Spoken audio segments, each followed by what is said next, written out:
kennel was alive with noise, barking, metal clanging, tails thumping like nervous drums against chain-link fencing. The Colorado sun filtered through smudged skylights, casting fractured beams onto concrete floors. Volunteers in matching shirts smiled as they moved between enclosures, their laughter trying, unsuccessfully, to mask the scent of disinfectant and unease. I wasn't supposed to stop. I was just there to pick up donated blankets for a supply drive. A quick in and out, no detours, no complications. But then I saw him. In the farthest corner of the last row, wedged so tightly against the wall it looked like he might disappear into it, was a 6-month-old German Shepherd puppy. His coat was black and tan, but dulled by dirt and neglect. He didn't bark like the others, didn't pace or whine. He just shook, hard enough that the water in his bowl rippled, and he was staring at me. Not with curiosity, but with the kind of still, sharp focus I'd seen too many times in the field.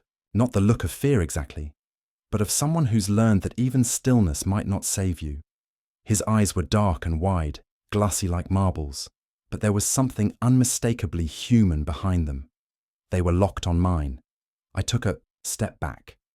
I knew that stare. I'd worn that stare. "Easy, buddy," I murmured, lowering my shoulders, softening my hands. My voice dropped into that tone I hadn't used in years, the one we saved for children pulled from wreckage or villages, turned to dust. No sudden movements. No reaching. Just let them come to you. Let them believe, even for a moment, that they're safe. But the puppy didn't move. Didn't blink. When I spoke, he flinched. A staffer, Crystal, her name tag said, appeared beside me. "That's Monty," she said, her voice a mix of resignation and worry.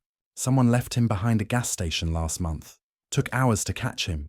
Kept crawling under trash piles." She paused. "He's different." "Has anyone come for him?" I asked, already knowing the answer.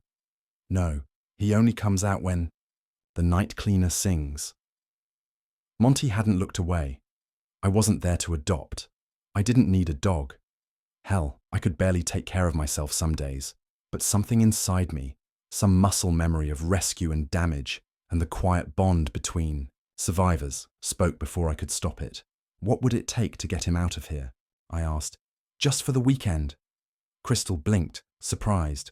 "You're cleared for fostering." "I'm not." And yet, 20 minutes later, I was walking out with a leash in one hand and a silent, trembling puppy at my side. No wagging. Tail. No crate. Just two souls, broken in different ways, unsure of where to go, but already going there. Together. Monty didn't lift his head during the car ride. He didn't look out the window, didn't sniff the air like most dogs would. Instead, he curled up tight on the passenger side floorboard, just a shadow with fur, trying to vanish into the worn carpet. "You're all right," I said softly. "No one's going to hurt you here." But he didn't respond. Not with a twitch of an ear, not with a glance. His silence was so complete, it felt sacred. Or broken. I wasn't sure which. When we got home, I left the front door wide open. Monty stood at the threshold, one paw hovering mid-air, as if the floor inside might disappear under his weight. I backed away, loosening the leash, giving him space. 5 full minutes passed before he stepped inside. One paw, then another.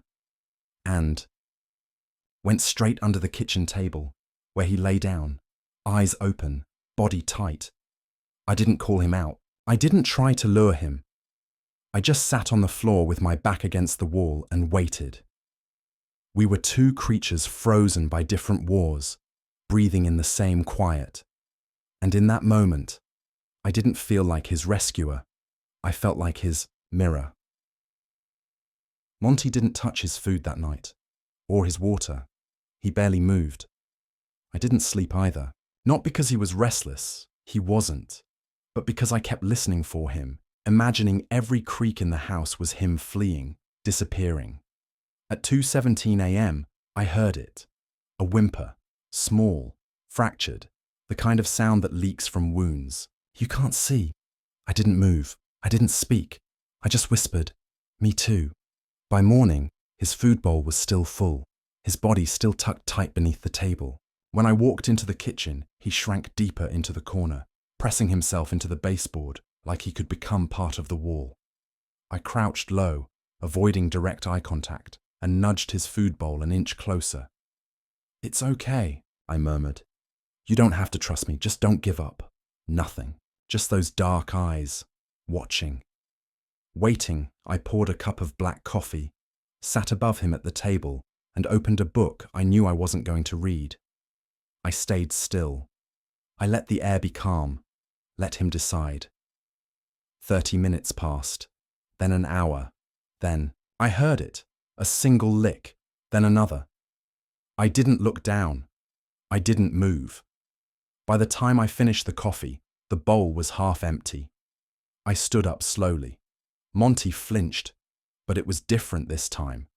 Not as sharp, not pure reflex, more like memory, dulled, but still there. That afternoon, I opened the back door to the yard and walked away. I didn't coax him, didn't call. I left the path clear and trusted him to find it. Minutes passed.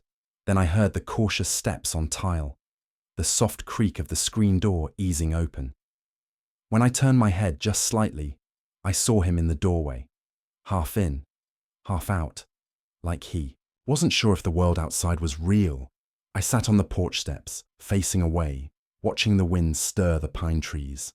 "It's just wind, Monty," I said. "No sound to be afraid of." Then I felt it, the faintest paw on the wooden deck behind me. I didn't turn around, but I smiled. For the first time, the sun touched his coat, black and tan, shimmering like something alive again. He sniffed the grass, took a few hesitant steps, then froze when a neighbor's dog barked. In a blink, he vanished back inside, under the table, and I let him go. Didn't chase, didn't force. I knew what it was like to be scared of open space. That night, I moved his food bowl just outside the shadow of the table toward the living room. A test. I sat on the couch, lights low, pretending to read again. He didn't move, not until I turned off the lamp. Then I heard it, the soft pad of paws across the floor, the metal clink of kibble in a bowl. Monty, taking one more step than the day before. It didn't look like much, but it was everything. A few nights later, I dropped a spoon in the kitchen. The metal hit the hardwood, and I flinched, a habit carved deep by years of noise and instinct. When I looked up, Monty was watching from behind the table leg. His ears perked slightly, but he didn't retreat. "Hey," I said gently, crouching to pick up the spoon. "Guess we both startle easy." He didn't come closer, but he didn't hide either. And that felt like a milestone. From that moment, I started talking to him more.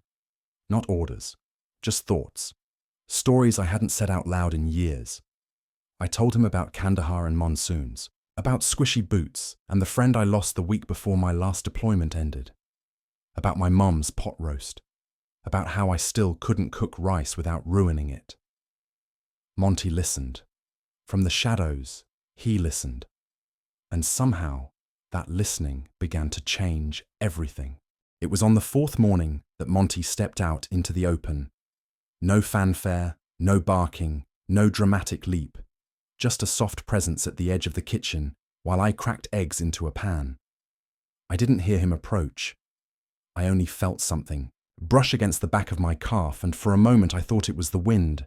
But when I turned, there he was, still and alert, tail low but not tucked, head down but eyes locked on mine. I didn't move, neither did he. We stood like that for what felt like forever. Maybe 10 seconds, maybe longer. Then slowly, I dropped to one knee, not reaching, not pushing, just letting my hand hover in the space between us like an invitation. He sniffed it, and then quietly, he sat. Not beside me, not against me, just close enough to share the air. "There you are," I whispered. He blinked. Later that afternoon, I placed the leash on the living room floor. Not as a command, just as an object. Something to exist in his world without threat. Let it become part of the furniture. Something ordinary. He eyed it from a distance. The next morning, he walked past it without flinching. By the third day, he tapped it once with his paw, then looked at me. That was all I needed. We took our first walk that afternoon, just down the driveway to the edge of the cul-de-sac and back. No tugging, no leash battles, just quiet steps, side by side, his pace matching mine, his eyes darting from every shadow to my face and back again. A neighbor walked by with a bag of groceries. "New dog?" he asked, pointing to Monty. I nodded. "Just fostering." "Handsome. Shepherd?" "Yeah. Just needs time." Monty pressed against my leg when a car passed. His body trembled, just enough for me to feel it, not see it. But he stayed. He didn't run. That night, I noticed him outside my bedroom door. He didn't try to come in. He just lay there, curled tightly, breathing slow and steady, guarding maybe, or just existing near. I didn't sleep much, but for the first time in months, I didn't feel alone. Every night that week, he claimed the same spot in the hallway, like a soldier holding ground. I left the door open once, and though he never crossed the threshold, I saw his shadow linger at the edge, testing the line. He was learning me, and I was learning him. He didn't trust the dishwasher, flinched at the blender, slept through fireworks, but jumped at the crinkle of a plastic bag. I never questioned it. I just made mental notes, little maps of his comfort zones. On day 11, the shelter called. "Are you planning to bring him back?" the voice asked gently. "Or continue fostering?" I looked down at Monty, who was sleeping with his head on my boot. "He's not going back." There was a pause. Then laughter. "We figured. He chose you," Crystal said. I wanted to believe that, but it didn't feel like he'd chosen me. It felt more like we'd both stopped running, just long enough to meet. Later that day, I tried to get Monty into the truck, the same one we drove home in. He froze at the open door, all four paws planted, eyes wide, breath shallow. I crouched beside him. "No pressure," I said. "Just a ride." Then I got in myself and waited. 10 minutes. Nothing. 15. And then, without warning, he leapt in. One smooth motion. No stutter, no coaxing. But once inside, he curled into a ball on the passenger seat and pressed against the door like it might protect him. I drove slowly, just a loop around the block. He never lifted his head, but he stayed. When we pulled into the driveway, I opened the door and stepped out first. Monty didn't follow. He waited. "Come on," I said softly. After a pause, he jumped down. We walked inside together. No leash, no hesitation. That night, I found him curled at the foot of my bed. He looked up briefly, then rested his head back down with a soft exhale, like he finally believed we weren't going anywhere. At 3 a.m., the nightmare came. A sudden flash. Heat. The smell of motor oil. My body jolted upright, drenched in sweat, heart pounding like artillery. I couldn't breathe, couldn't move, couldn't even remember where I was, and then, his paw, just resting on my arm, not pushing, not scratching, just there. I didn't look at him. I didn't need to. My breath slowed, my fists unclenched. The storm passed. "Thank you," I whispered. Monty didn't move. He just stayed. By morning, something was different. He didn't flinch at the coffee grinder, didn't retreat when I dropped the cereal box. He followed me into the garage without resistance, watched calmly as I loaded tools into the truck. We drove to the canyon trail. I didn't leash him. I just opened the door and waited. Monty jumped down slowly, stood beside me. We walked half a mile in silence. He stayed close, always on my left, head low, but alert. At a clearing, I sat on a fallen log. Monty lay beside, me in the grass, eyes scanning the trees. For a moment he looked like any other dog, young, free, whole. I reached down, scratched behind his ear. He leaned into it, and for the first time, I saw him close his eyes, not in fear, but in peace. After the canyon trail, things began to change, not all at once, but in the kind of quiet, incremental ways that only become obvious in hindsight. That evening, Monty ate dinner beside my chair, not under the table. No coaxing, no hiding, just a soft, steady presence at my side, as if this new place in the room had always belonged to him. I watched him drift to sleep, chin on the rug, ears twitching as he dreamed. He looked peaceful, safe, and somehow, so did I. A week passed. Every morning, Monty sat by the door before I even picked up the leash. Not wagging, not bouncing, just ready, still, like he understood the ritual and found purpose in it. We walked, the same neighborhood loop every day, past the pine trees, past the gravel trail. Each time, he walked a little taller, stepped a little surer. He still startled at loud tires, still flinched when a trash lid slammed down the street. But he didn't bolt. He didn't hide. He'd glance at me, check in, and keep moving forward. One morning, we passed a jogger with a golden retriever. A young boy, maybe 5, pointed at Monty and shouted, "Army dog!" Monty froze. His body stiffened, ears flat, muscles tense like a coiled spring. The word had reached someplace deep, someplace old. The boy clapped, unaware. His father gave me a polite nod and kept jogging. But Monty wouldn't move.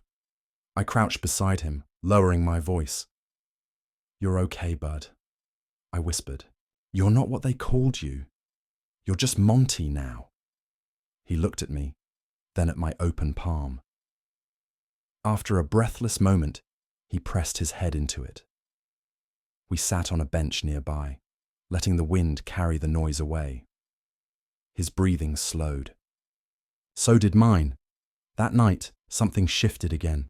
As I unlatched his leash inside the house, Monty walked straight to the couch, jumped up onto the center cushion without hesitation, and curled up, like it was his. I just stood there, stunned. "You serious?" I asked. He blinked, then tucked his nose under his paw, and I laughed. A real laugh. Not one forced through clenched teeth, not one meant to fill silence, but a deep, surprised, honest laugh from the center of my chest. "You win." I sat beside him. We watched an old movie I couldn't name. I don't think either of us cared. His breathing matched mine. Later, when I shifted slightly, his paw slid over my leg. He didn't move it, just left it there, like he was saying, "This is where I am. I'm not going anywhere." The next day, we went back to the training center. Monty walked in differently this time, still cautious but not afraid. Still quiet, but no longer invisible. The trainer, Darren, watched him with a low whistle. "Damn, he looks like a different dog." I shook my head. "He's not. He's just showing who he is. We practice sit, stay, leave it. Simple commands, small wins." Monty hesitated. His responses were slow, but every time I said, "Good boy," something behind his eyes lit up. A flicker, a memory of what it felt like to be praised, to belong. But the room was chaos. Dogs barking, treats hitting the floor, people clapping. Monty's eyes kept scanning, for exits. At one point, a Labrador barked behind him, sharp and loud. Monty dropped, not in play, in fear. I crouched down, hand hovering near his neck. "You're okay," I murmured. "You're not there. You're here." And for the first time, he leaned into my touch. That evening, we sat in the backyard beneath a sky smeared with orange and lavender. I tossed a tennis ball across the lawn, not expecting anything. Monty just watched it bounce, then looked back at me. I laughed. "Fair enough," I said. "One miracle at a time." He didn't chase balls. He chased trust. And somehow, so was I. Over the next few days, I noticed small things. Monty started following me, not out of anxiety, but curiosity. When I went to the shed, he waited at the doorway. When I folded laundry, he sat beside the basket. When I sipped coffee on the porch, he curled beside my chair like a sentry. He didn't bark. He didn't whine. He just was. That kind of quiet, loyalty, I hadn't felt it in years. One evening, I received an email from a local veterans support program. A new peer mentorship initiative was launching, matching former service members with support animals. They needed volunteers. I stared at the message for a long time. The idea of walking into a room full of strangers, even veterans, still made my chest tighten. Monty lay under the table, eyes half closed, ears twitching. "You think we could help? Someone else?" I asked out loud. He didn't move. Didn't need to. That Thursday, we walked through the doors of the outreach center together. Me in jeans and an old hoodie, Monty in his vest. Heads turned, whispers echoed. That's the dog. From the Evils. A man in the corner. Late 30s. Tattoos down both arms. Hollow eyes. Locked eyes with Monty. Monty looked back, then walked over. Calm. Steady. He sat. The man didn't move at first. Then he whispered something I couldn't hear. Monty didn't break his gaze. Later the man approached me. "What's his name?" he asked. "Monty." He nodded. "I haven't touched a dog in 7 years." He didn't say more. He didn't have to. That night, I built Monty a raised bed beside mine. Not because he needed it, but because I wanted him closer. He climbed up, without hesitation, curled into the shape of trust, pressed his back to my leg, and exhaled.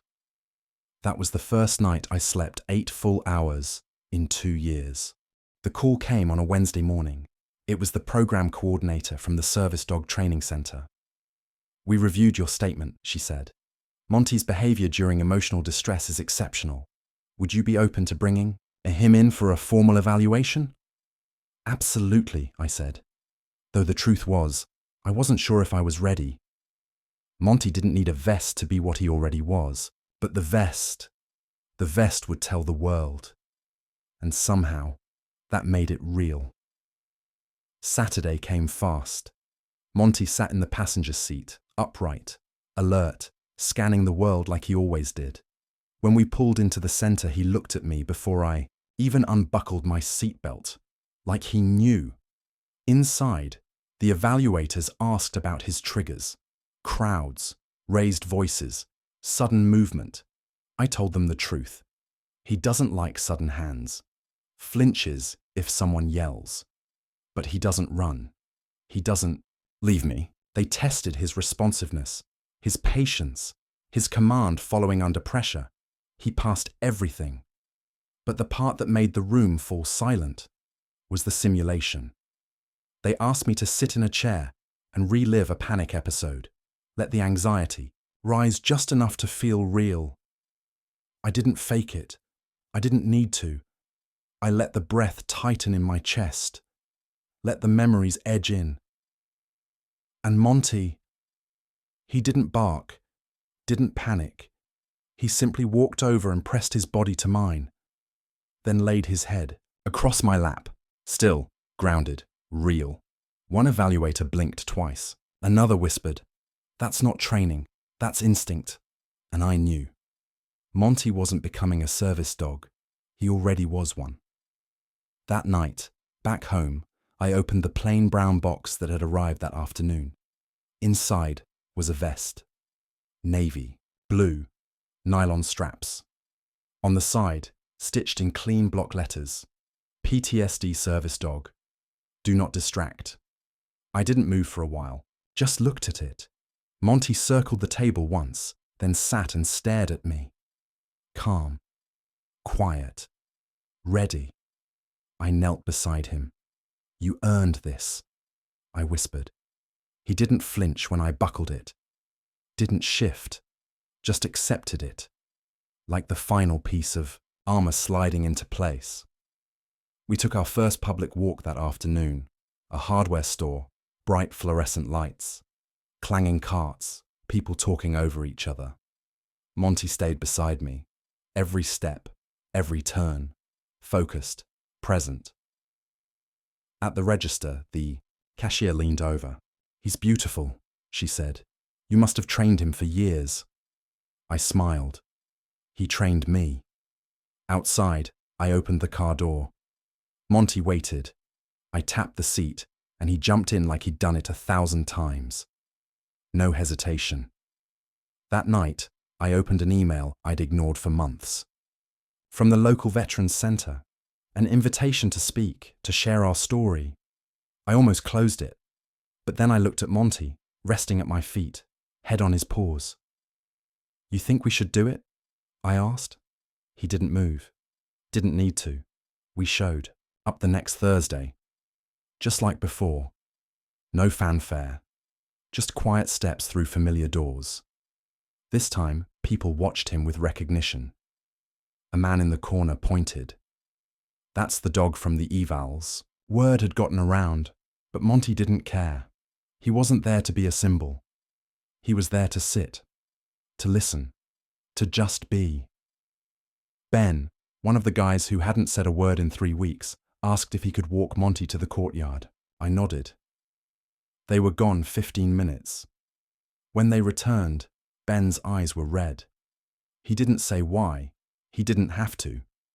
I saw him later, standing beside Monty, one hand on the vest, the other holding a cigarette he never lit. "He's more than a dog," Ben said quietly. I nodded. "He's a soldier, just like us." That weekend, Monty climbed into bed with me for the first time. Not just the foot of the bed, beside me, pressed against my leg, and breathed. I slept 8 hours. Again. 3. Days later, a local news station called. Someone at the center had submitted our story. They wanted to feature Monty as part of a segment on veterans and service animals. I almost declined. I didn't want to be on TV, didn't want to explain the parts of my past I still hadn't said, out loud. But then I thought of the veterans still waking up at 3 a.m., gasping, alone, the abandoned dogs still shaking in cages behind gas stations. I looked at Monty. "Yeah," I said, "we'll do it." The segment was simple. Just me talking about the early days, the trembling, the flinching. The moment he reached out his paw and pulled me back. The reporter asked, "When did you know he was different?" I didn't hesitate. "The Iyaz night I couldn't breathe," I said, "and he made me stay." After the piece aired, emails started pouring in. From veterans, from families, from shelters, from strangers who had given up hope, saying they were going to the pound this weekend, saying they believed again, saying they saw themselves in Monty. I read every word, some twice. Monty didn't react to the noise, the attention, the applause. But one night as I sat by the fire pit, rereading a message from a veteran in Ohio, he came over and placed his paw gently on my knee. No sound, no theatrics, just that same steady message he always gave me. "I'm here. We're okay." I used to think rescue was a one-way street. You save a dog, give them a second chance, and they move on, grateful and whole. But Monty taught me the truth is far more complicated and far more beautiful. He didn't just need saving. He needed someone to wait in silence with him. Someone to sit beside the fear and say, "Me too." Someone who wouldn't flinch when he did, who wouldn't rush the healing. And in return, he gave me more than I ever thought I deserved. Monty grounded me when therapy couldn't. He didn't offer solutions. He offered presence. When the nightmares came, he stayed. When I broke down, in silence, he didn't fill it. He shared it. When I couldn't speak, he listened with his body. He didn't just help me survive PTSD. He helped me reclaim the parts of myself I thought I'd buried for good. Now, every Thursday, we walk through the doors of the Veterans Center like we belong there, not to perform, not to impress, just to sit, to listen, to be. Monty makes eye contact with men who haven't looked anyone in the eye in years. He lays his head in the lap of someone who thought they'd never feel safe again. He reminds them, and me, that broken is not the same as beyond repair, built him a raised bed beside mine. But most nights, he ends up on the mattress, head against my chest, heartbeat against heartbeat. The scars are still there. The hard days still come, but I'm not alone anymore. He gave me that. And now, maybe, we can give it to someone else. That's why I said yes when the outreach center asked if we'd be part of a mentorship program. It wasn't about being brave. It was about showing up. Because for someone out there, Monty's story might be the thing that changes everything. Maybe there's another puppy right now, curled in the back of a cage, trembling. Another soldier waking up at 3:40 a.m., gasping for air in the dark. What if they found each other? What if we helped make that happen? Monty was abandoned behind a gas station, shaking and forgotten. Now he walks into rooms full of combat veterans and brings them peace. He's not just a German shepherd with a vest. He's a healer, a brother in arms, a lifeline. The night he pressed his paw to my chest, I stopped falling, and I haven't fallen the same way since. If Monty's story moved you, don't keep it to yourself. Every view, every share, every comment. It's more than engagement. It's a whisper to someone still in the dark. You're not alone. We're building something here. A family, a movement, a second chance for those who never believed they'd get one. This isn't the end of Monty's story, not even close. So stay with us. There's more to come. More dogs, more soldiers, more quiet miracles waiting to unfold. And Monty will be there, steady as ever. Because some dogs don't just walk beside us, they carry us.